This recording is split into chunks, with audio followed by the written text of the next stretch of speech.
প্রার্থী হিসেবে ছাত্রদের পাশাপাশি বিএনপি জামাতের নাম আসে। ফলশ্রুতিতে নিষিদ্ধের সিদ্ধান্ত হয় জামাত শিবিরকে। ৩০ জুলাই হাসিনা সরকার একদিনের শোক ঘোষণা করে কালো ব্যাজ ধারণের আহ্বান জানায়। অপরদিকে আন্দোলনকারীরা মুখে লাল কাপড় ও ফেসবুক প্রোফাইল লাল করার ঘোষণা দেন।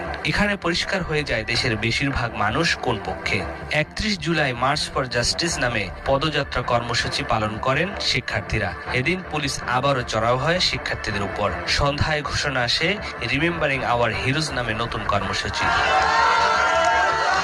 ১ আগস্ট ব্যাপক সমালোচনার মুখে ও ৩২ ঘন্টা অনশনের পর ৬ সমন্বয়ককে ছেড়ে দেয় ডিবি পুলিশ। এদিন সন্ত্রাস দমন আইনে জামাত ইসলামী ও ছাত্র শিবিরকে নিষিদ্ধ করা হয়। ২ আগস্ট গণহত্যা ও নিপীড়ন বিরোধী শিল্পী সমাজ বিক্ষোভ করেন। সন্ধ্যায় সর্বাত্মক অসহযোগ আন্দোলনের ডাক দেন বৈষম্য বিরোধী ছাত্র আন্দোলনের নেতারা। ৩ আগস্ট ঢাকা সহ সারা দেশে সড়কে আবারও নেমে আসে ছাত্র